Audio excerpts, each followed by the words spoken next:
Welcome to the Rockstar in Life podcast, where you learn the secrets to unleashing your inner rock star so you can make the world your stage. Hey, fellow rock stars in life, Dr. Dan in the house, and I've got my lovely co-host, Siri Shakti.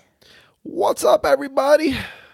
Today, we are going to be talking about from struggle to solution. That's right. Yep. I also thought of, what was the other name I came up with, but it kind of like didn't fit into just the one thing because we're going to talk about a variety of things. But the other one was turning your problems into opportunities. Yes. Yep. So we're going to be talking about a lot of that. And to start off, we want to kind of talk about, stop struggling through life, trying to push through and making everything just so tough. I'm sure you've said it or you've heard somebody else say it where they're just like, why has life got to be so hard? Why has it got to be so tough? And hey, are you quoting me? I am. Yeah, I think I've said that a few times. That was exactly what I was doing right there.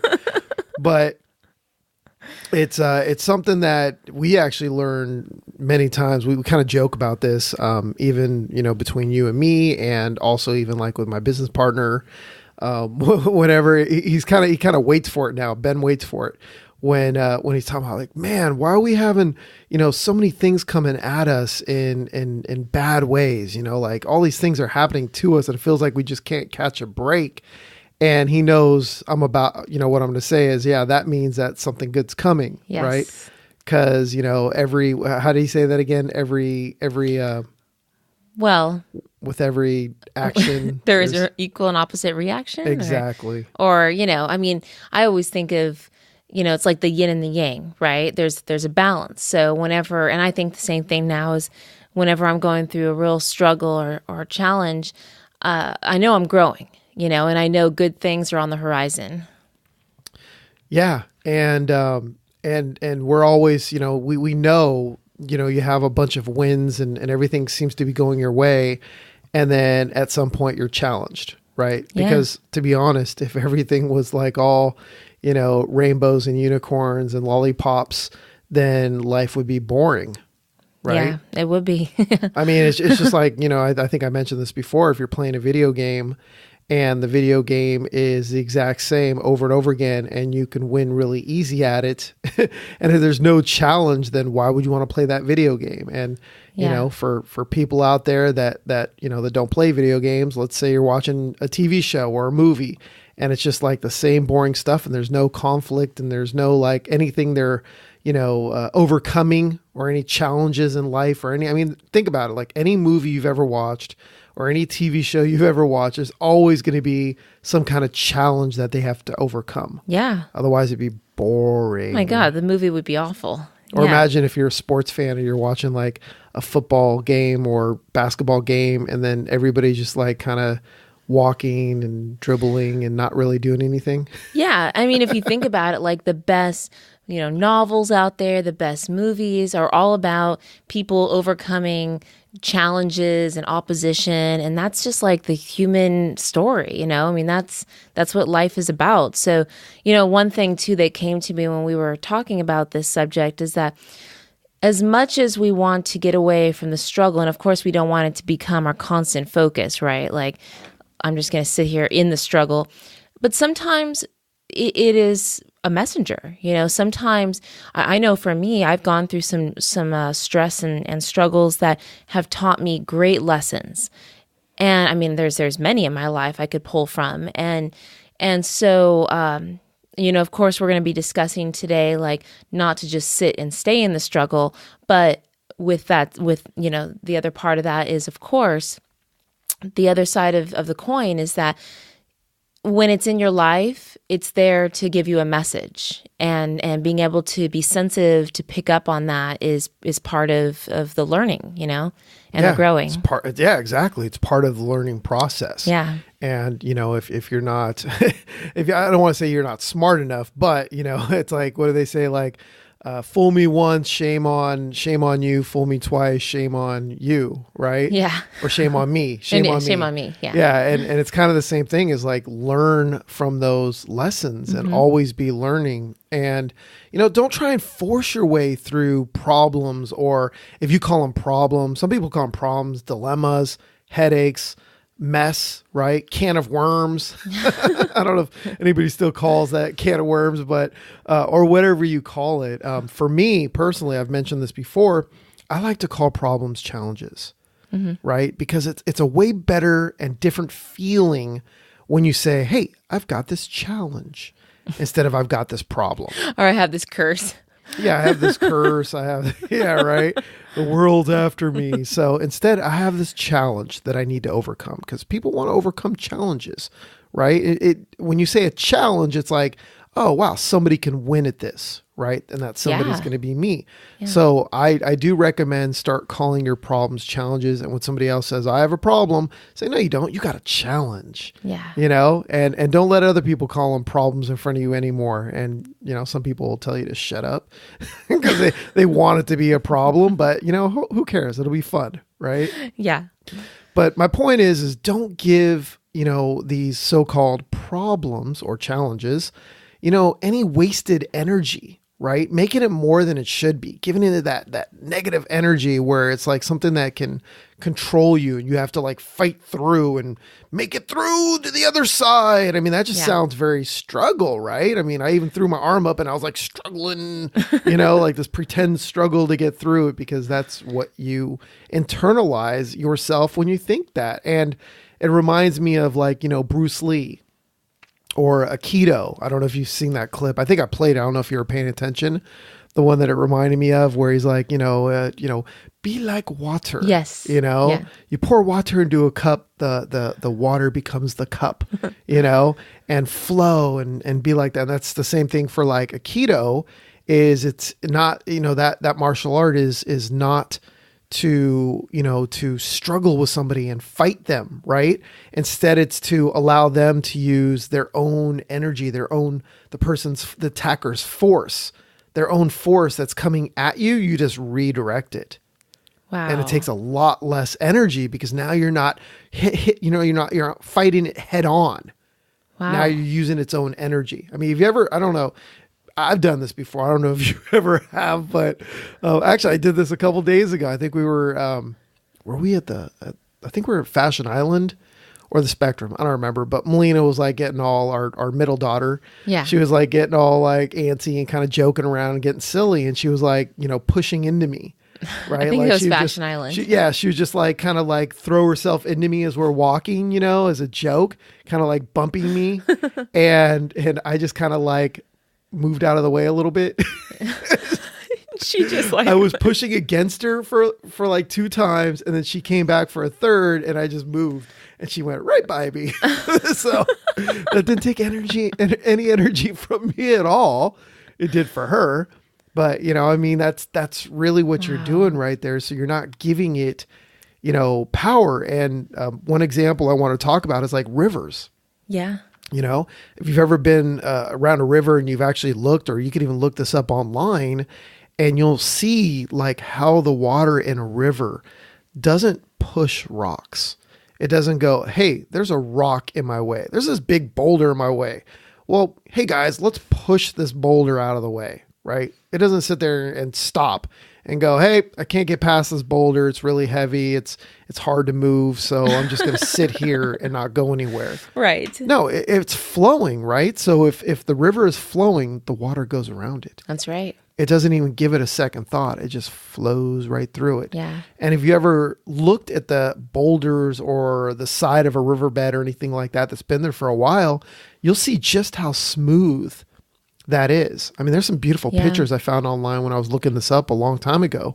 And, the rocks are so soft and smooth, and the bed and, the riverbed and everything is just like really soft, because the water wasn't like chipping at it. It wasn't like, it didn't have like a pickaxe or anything. It was like, shaving it or anything. It was just flowing around it. And the more and the longer it flowed effortlessly around that boulder and that rock and the sides of the river, it would smooth it out. It would chip away at it. Not even chip away. It would just smooth it out.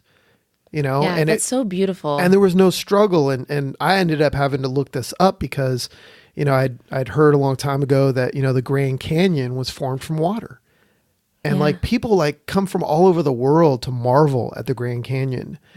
And it's 277 miles, which is 446 kilometers long, right? It's That's up to huge. 18 miles wide, which is 29 kilometers wide, and more than a mile, 6,000 feet, 1,800 meters deep. Wow. And it's a result of the Colorado River carving and flowing. So not carve. I mean, they called it carving, but really it's just flowing around the rocks, smoothing it out as it just continuously just kept doing what it was doing and just flowing through. And previously they believed it was like, from this river, from the Colorado River, doing this for 5 to 6 million years of doing this, but they actually, a new study says it could be as old as like 70 million years. Wow, that is amazing. That is so remarkable. Yeah. And that's just water flowing. Yeah. Yeah. Just flowing. That's such a great lesson. That is, as you're saying this, I'm thinking about, things going on in our own life, that we can use this lesson for as well. And I know one thing that's come up is, because, how it is when you have children. I mean, you go through struggles and, well, we know very well, don't we? And, our son, Bodhi, just turned 9. And it's so funny. I was just talking to one of my friends. She's a mom of 3 kids as well. And she's like, they always say it's like terrible 2s, but I'm beginning to think it's terrible 9s because her son is 9. And I'm like, me too. Like, what's going on? No, Ben had a better one. He actually, I think it was just a couple days ago. He goes, I told him, I was like, man, terrible, people say terrible 2s and stuff. And he goes, no, it's a terrible 4s. And I'm like, what? He's like, it's a terrible 4 life. And I was just like, man, so true. Good one. So true. Yeah. Well, and so we're going through some struggles right now with him. And just today I was really feeling it. And I was feeling like just down in the dumps, like, geez, how are we going to get through this? And I feel like this is lasting forever. And then as I was sitting down, preparing for today's episode, I was reminded how we've been through experiences different, but just as much of a struggle with our daughters who are now teenagers. And I felt the same way. I thought, oh my God, how are we going to get through this? It's so hard. And we got through it. They grew out of that stage and now they're teenagers and going through different things, So, I could even use this lesson for what we're going through with him, learning how to flow with it and in a sense, be like water, flow with what's happening, redirect, instead of like you were saying with like martial arts, like instead of dealing with it face on, redirect and find a way to kind of move the situation without pushing against it. Yeah. And another thing to keep in mind as well is, you've heard that saying, and I know you probably have, is, to like sleep on it, look on it with fresh eyes. Right. And there's so much truth to that because, and I'll tell you the reason why, is because the person you are right now when you're going through this challenge, right, which some would call a problem, right? And they're stressing about it and they're worried about it or they're angry about it or whatever it is that they're feeling, is not the same person that wakes up and goes, you know what, I'm going to like try and work through this. It's a different it's you, but it's one of your different personalities. Yeah. And without going too deep into that, just understand that you can access that at any time. Sometimes it could just take a couple minutes, couple deep breaths, meditate on it, do some yoga, jump in a cold shower, jump in a cold pool. I mean, there's so many ways you can get around, you can get through this and get to that other side to where you can look on a fresh eyes. And sometimes you just need to like scream into a pillow, go into the closet and cry. Yeah. Right? Hey.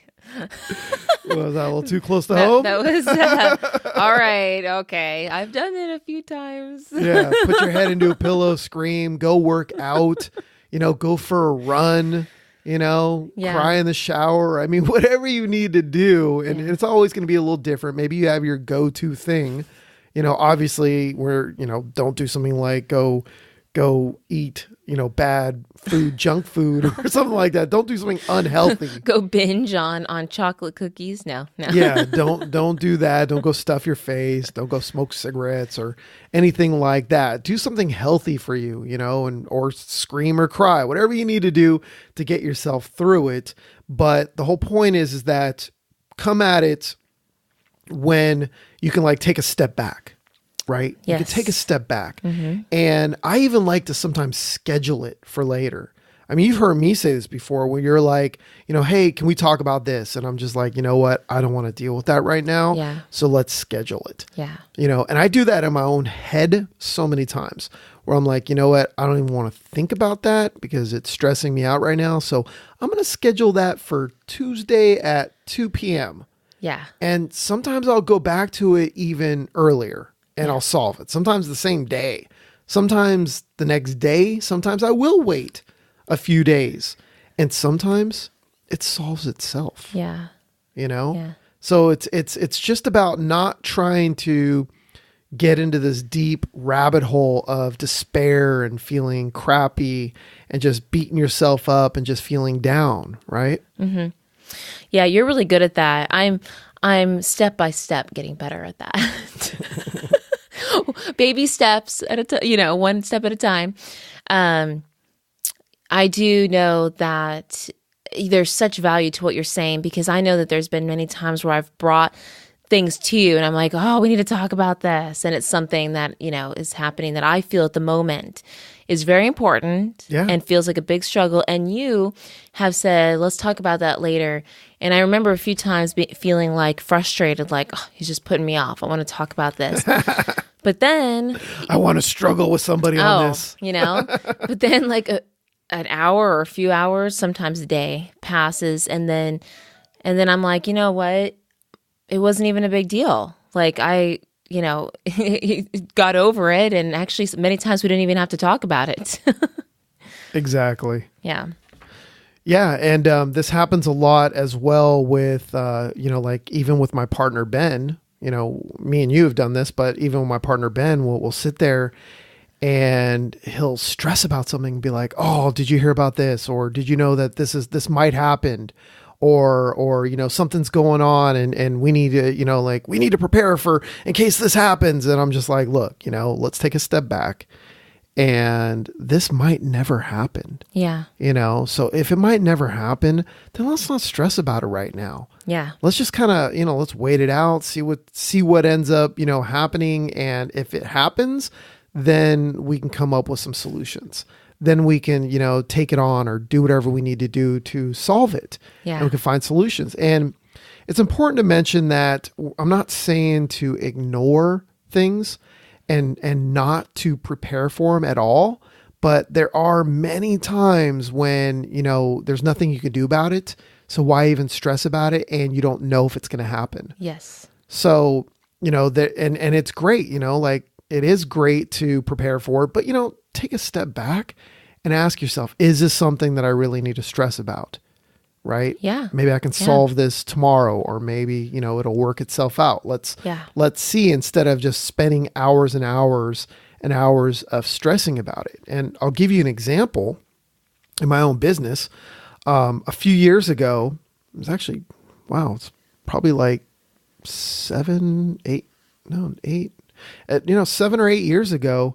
I remember I had created a course on a particular strategy, and I had sold, thousands of copies of this strategy. And it was actually a few strategies, and a few of the services that I recommend using that were free and some were paid. They made some big changes. Some went out of business, And it changed a lot of different, a lot of the different things, and kind of messed up not the whole strategy, but quite a few things in it. Right. And this sounds familiar because this happened like not that long ago, and it seems like it might happen again. And, it just keeps, happening. Right. Yeah. And a lot of people are screaming, the sky is falling. People were like, crying and screaming and like, oh my God, what does this mean? And what's going to happen? Does it mean this business is over and this won't work anymore? We can't do this anymore. So I didn't stress, right? As best as I could.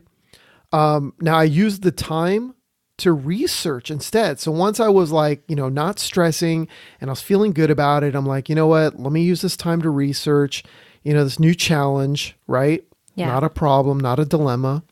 Let me research this challenge. Let me, look online. Let me see what else is going on. Let me see if there's any ideas. Let me come up with some new ideas. And I actually ended up finding, because of that, because I had a different frame of mind and a different way of looking at this, I was able to find some new strategies that I'd never even thought of before. And I created a whole new course around it. So I found an opportunity from the challenge. While everybody else was stressing, I had created a new opportunity out of this. Wow. And to this day, whenever something happens, while others are crying in the shower and worried like, oh no, sky is falling, right? I'm actually looking for opportunities. I get excited, because I even, with consulting clients, depending on what your business is or anything that you do, or if you're offering services as well besides consulting, I mean, it's all the same, because I did the same thing with clients that I offered services for and consulting clients. Because what happens when something changes? They're trying to find a solution to their challenge, to their problem, whatever they're calling it, right? Yeah. And if you reach out to them, or if they reach out to you, if you're their go-to person, they're going to reach out to you and say, hey, I've got a challenge, or I've got a problem. I need help with this. And you'll be like, whoop, opportunity. And they're going to pay you more. Yeah. Because you're the problem solver. You're the challenge solver. Yeah. Yeah. I mean, it's really, you think about it, it's the difference between being an innovator and not, because if we look at, like, let's just talk about like technology. There's been so many companies. I think, what were we talking about one time? I think it was like it was like cassette tapes, something like that. Oh yeah, and the people that created those, and this is just one example. Well, you had 8 tracks before that. Yeah. Well, you had records? You had all that. Yeah. Whatever the heck there was before that. Yeah, and these companies, they didn't innovate. They didn't continue growing, so they had to go under, because they were being faced by new technologies. And this happens all the time. And it's the same thing that you're talking about. Something changes in your business, things go, differently than you expected. But instead of sitting there just numb by the frustration and confusion of it. Crying in the shower. Yeah. You pick yourself up and you find the opportunity there's always an opportunity, Yeah. Yeah. You a look solution. for opportunities. Yeah. Yeah, there was another time I remember when I had broken my foot, right? I mean, you remember that. Oh, yeah. That was a couple years ago. I remember. I broke my foot in the weirdest way. Like the doctor actually said, I think he said he'd never seen that bone break off. And he goes like, if I instructed you, if I told you, hey, go break your foot in this spot, he's like, I don't think, somebody could actually do it. It's like very difficult. Right. And so my point to the story is that I broke my foot, and my foot was so swollen, and I was on medication. I was in pain. I was actually, I basically would go from my bed to my electric reclining chair, right? In my office. In my home office. So I go from bed to there, back, like once a day, basically, because I would stay there all day, it was more comfortable in there.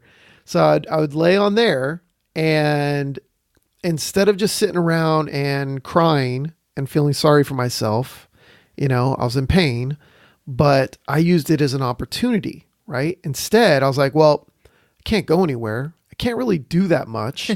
I can't even really be on my desktop. I could be on my laptop, but it's not really that comfortable. So me and my partner ended up mapping out a coaching program that we were going to do. And it was a group coaching program. So we mapped it out. We came up with, everything we were going to do. We put it all together. It took us like a couple days to do that. And then we started selling it, right? We started pre-selling it before, because we were doing a live group coaching. And in that 2 weeks that I was laid up, I was actually laid up longer, but in those first 2 weeks that I was in pain, we did over $100,000 in sales and money in our pocket. That's awesome. Because I was laid up. So while other people were like, man, I can't work, I can't do anything. I mean, we did 6 figures. Yep. Did $100,000 after I broke my foot. Yeah. And you were like on pain medication. Yeah. Like not feeling good. Basically, we would get on the phone. We'd spend like an hour, 2 hours talking to different people, people that wanted to get in on the coaching course. And then then we would take a break. I'd take a nap and then wake back up and then do it all over again. Yeah. I remember that. And we had fun. We had fun talking to people and just having a good time and connecting and getting to know them a little bit more and talking to new people we've never talked to before, and then talking to people that we have talked to, but it's been a while. So I made the best of it. I also used that time to learn new strategies and learn some new stuff. Right? That's so cool. Yeah, I remember that very well. I remember bringing you food while you're laying in bed. Yeah. It was very interesting. You were incapacitated. Yeah. Yeah. Yeah. As you're saying this too, one thing that I thought of for myself is that sometimes when I have been really feeling the struggle, like in my daily life, especially like in our homeschool world, right? Because we've been doing this for, like 10 years. So of course we've gone through a lot of challenges over the years, and I'm always looking for the solution. But earlier on, when we first got started, I know a lot of parents go through this at the beginning. We're so taught schoolish ways, right? It's so ingrained in us to teach in the way that public school does, that we naturally carry that over to our homeschooling. And so I always felt at first that I needed to kind of teach how how a teacher does in public school. I needed to kind of set it up that way. Like we needed to sit at a table all the time, have everything set up very organized in that way. And our kids are like us. We're like free thinkers. We like moving. We're very hands-on, creative. So that was not working at all. And you think I would have learned faster. It took me like a year to figure this out, of constantly I feel like I was banging my head against the wall. But finally, one day I was like, I'm done. Like, we're just going to do homeschool wherever we need to do it. So one day we'd sit at the kitchen table, do work. The next day we'd be like laying on our bed, our master bed, doing, working with each one of them one-on-one.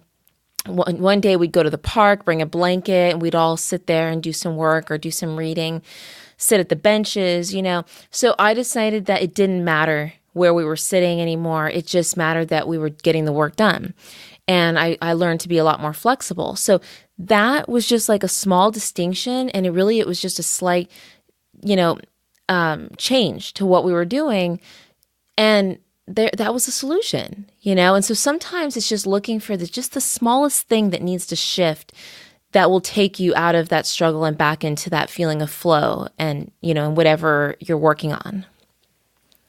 So be like water. There you go. Be like water. Yes. Back to that. That's what this is all about. Nice. Yeah. And, the thing is like, over the years, I have found ways to cope with stressful situations, because sometimes when you're going through it, it isn't over in a day. Especially if it's something you're dealing with like in business or with your child, like I was talking about, you're going through it. And so it's not just like, oh, one day and we're done with it, right? So what I have, there's something that I do that you guys might want to try, and this has worked for me really well. I'm really big on creating kind of another persona or almost like an alter ego for yourself. And for each one of us, that's going to look different.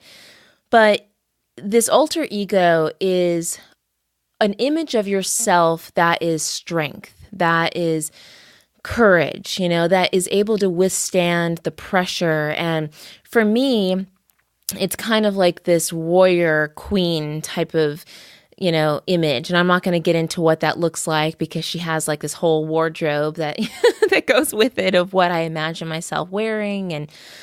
And so, but for me, when I need to, I call upon this part of myself, and I actually imagine that I'm stepping into this persona, and I feel it. I make sure that I'm actually taking that on and feeling it.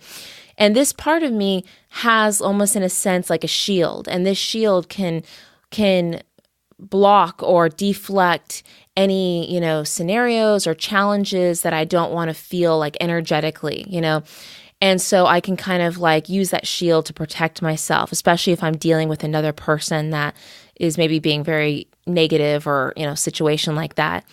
So it's kind of like Wonder Woman, right? Kind of like a Wonder Woman, yeah. But a cooler outfit, actually, I will say. Nice. But that little exercise I have done many, many times over the years. And it has helped me so much because then I'm able to tap into that part of myself that is strong in that way and that can get through any sort of challenge, and see it to the other side. Yeah. Nice. I like it. Yeah. So you should try it. Try it out. Very cool. Yeah. Well, awesome. Is there anything else that you'd like to add before we give our Rockstar mission for today? Nope. Before we give our Rockstar mission for today, be sure to go to rockstarinlife.com to get links to the resources mentioned, this episode's transcript, download our free books, training, yoga, meditation, homeschooling advice, and so much more being added every single day and week. Go to rockstarinlife.com and join the Rockstar in Life revolution today. Awesome. All right. So today's Rockstar mission, if you accept, which we know you will now, right? Yes, It's been a while. You're probably feeling really good about doing this. And you're like, man, I want to feel more of this. I feel awesome. So it's going to be a simple one, okay? First, you're going to write down 3 challenges, whether they were in your past, maybe you didn't handle them the way you wish you would have. Now that you know these tools that you could have used, right? You could have used these tools that we taught you today, or there's something that's happening right now to you. These challenges that you used to call problems and dilemmas and can of worms, right? So things that might be happening right now or might happen in the future, right? That you're kind of worried about. So write down those 3 things, okay? Now, from those 3 things, come up with at least 3 ideas for each of those on how to solve those challenges or turn them into opportunities, okay? So 3 challenges and come up with 3 ideas for each of them, how you can turn them into opportunities or solve them. Yes. Right? That's right. And I already gave the example of like when I broke my foot, right? Some people look at that and be like, I broke my foot. What am I going to do? I can't work. I can't do this. I can't do that, or something like that. Well, I use that as an opportunity, right? Yeah. And I understand maybe in your business, you have to be at a physical location and you're going to have to take time off from work. Well, look how fortunate you are. Now you can be at home, be on the internet, map out some ideas, some things that you've always wanted to learn or do. Yeah. Maybe one of your passion projects or something that you thought, hey, I would like to start an Etsy business or selling something on eBay or selling something on Amazon or, creating an invention or whatever it is, or creating an online course teaching people how to basket weave. Right? Whatever it is you might want to do, teaching baby sign language because that's what you do, right? You know how to do that, but that's not your profession. And you're like, well, I could create a course on that and sell that. So it's your opportunity. It's your time to do that, right? Because you've got time off your foot, right? Yeah. Like I did. Or maybe you just got fired from your job and it sucks and you feel like crap and you don't know what you're going to do. Well, maybe you've always hated that job. You know, maybe you felt like it was sucking the life out of you. Like in that movie, Joe versus the Volcano, when he was sitting there underneath those fluorescent lights and they were flickering and they were like sucking the life out of him. I always feel that way That's too. the best movie. Without even knowing about that movie, whenever I was like, you know, under fluorescent lights, I feel like that. Right. Yeah, it's just totally. You know, when I worked out of my office in Pleasanton, California, I ended up turning off my lights, and people would be always like, why are your lights off? You know, I'd leave them off, and I bought like some full spectrum. Back then, there wasn't as many full spectrum lights out there. Now they make a lot of them, but daylight, I would put daylight lamps in my room and I would just have those on instead. Yeah. You know, so, you know, use that as an opportunity, right? Now you have the opportunity to either pursue your dreams, your passions, or something like that, or find something else that you can do for now while you pursue your dreams. Yeah. And things that you want to do. Right? That's right. You have the opportunity. Yeah. So look for those opportunities. Be like water. Don't struggle. Just flow. And wear down your challenges. Nice. Beautiful. All right, guys. Well, don't forget to get out there and be a rock star in your life. And make the world your stage.